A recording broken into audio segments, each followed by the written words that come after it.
Good morning. Tayo po muli magbahagi sa Isaiah chapter 2 verses 1 to 5. Ito po ang ating devotion of the day. Sabi dito, ito ang pangitain ni Isaiah na anak ni Amos tungkol sa Huda at sa Jerusalem.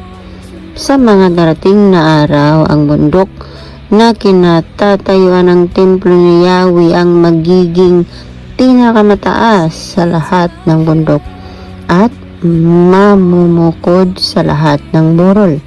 Daragsa sa kanya ang lahat ng bansa. Maraming tao ang darating at sasabihin ang ganito, umakyat tayo sa bundok ni Yahweh, sa templo ng Diyos ni Jacob, upang maituro niya sa atin ang kanyang mga daan. At matuto tayong lumakad sa kanyang mga landas, sapagkat sa Zion nagmumula ang kautusan at sa Jerusalem ang salita ni Yahweh. Siya ang mamagitan sa mga bansa at magpapairal ng katarungan sa lahat ng mga tao. Kaya at gagawin na nilang araro ang kanilang mga tabak at karit naman ang kanilang mga sibat. Mga bansay di na mag-aaway at sa pakikidigmay hindi na magsasanay. Halina kayo, sambahin ni Jacob, lumakad kayo sa liwanag ni Yahweh. Purihin ang Diyos sa pagkakabasa ng kanyang mga salita.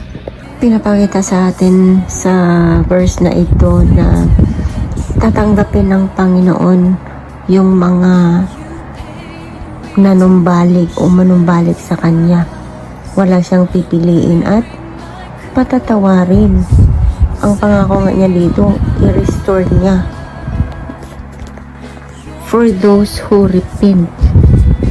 Ganun lang, repent lang, at hindi na niya ipaalala kung anong uri ng kasalanan ang nakumit natin. Ganun na ang Lord. Magandang araw po sa ating lahat. Ang bahagi ko po, Isaiah chapter 2 verse 6 to 10. Itakwil mo ang lahi ni Jacob na iyong bayan, sapagkat ang lupain ay puno ng mga salamangkero mula sa silangan at ng mga manghula gaya ng mga Palisteo. Makikibagay sila sa kawalian ng mga dayuhan. Sagana ang kanilang lupain sa ginto at pilak, at walang pagkaubos ang kanilang kayamanan. Sa buong lupain maraming kabayo at hindi mabilang ang kanilang mga karwahe. Puno ng Diyos ang kanilang bayan, mga ribultong gawa lamang kanilang niinuruan. Mga bagay na inayuan at iniliko lamang, kaya ang mga tao ay hahamakin at mapapahiya. Huwag mo silang patatawarin. Magtatago sila sa mga yunod na bato at sa mga hukay upang makaiwas sa puot ni Yahweh at sa kaluwalhatian ng kanyang karangalan. Amen. God bless po sa ating lahat. Mapagpalang araw po sa ating lahat. Ang aking pong bahagi ngayon ay mula sa aklat ng Isaiah, Kabanata 2, talata 11 hanggang 15. Pagdating ng araw ni Yahweh, ang mga palalo ay kanyang wawakasan. Itong mga mayayabang, kanya ring paparusahan. Pagkat si Yahweh lamang ang bibigyang kadakilaan. Sapagkat si Yahweh na makapangyarihan sa lahat ay may itinakdang araw, laban sa lahat ng palalo at mayabang. Laban sa lahat ng mapagmataas. Laban sa lahat ng nagtataasang sedar ng Lebanon. At laban sa lahat ng malalaking punong kahoy sa Bashan.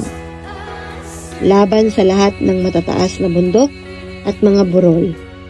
Laban sa lahat ng matataas na tore at matitibay na pader. Amen. Good morning po sa ating lahat. Ang babasahin ko po ngayon ay matatagpuan sa Book of Isaiah chapter 2 verses 16 to 19.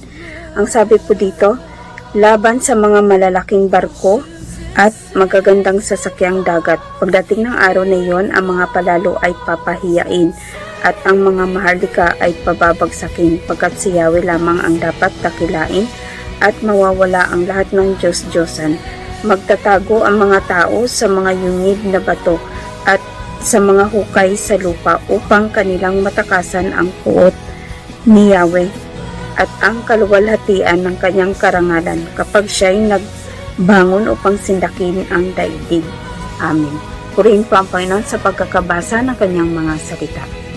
Isang magandang umaga sa ating lahat mga kapatid. Ang aking pong babasahin para sa ating daily devotion ay nasa Isaiah chapter 2 verses 20 up to 22.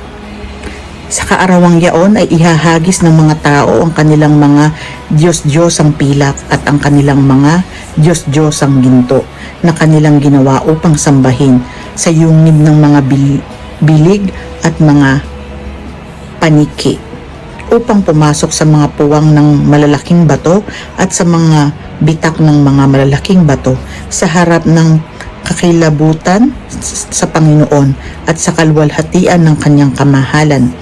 Pagka siya'y bumangon upang yanigin may kapangyarihan ang lupa. Layuan ninyo ang tao na ang hinga ay nasa kanyang mga butas ng ilong sapagkat sa ano pahalagahan siya. Amen. Purihin ang ating Panginoon sa pagkabasa ng kanyang mga salita.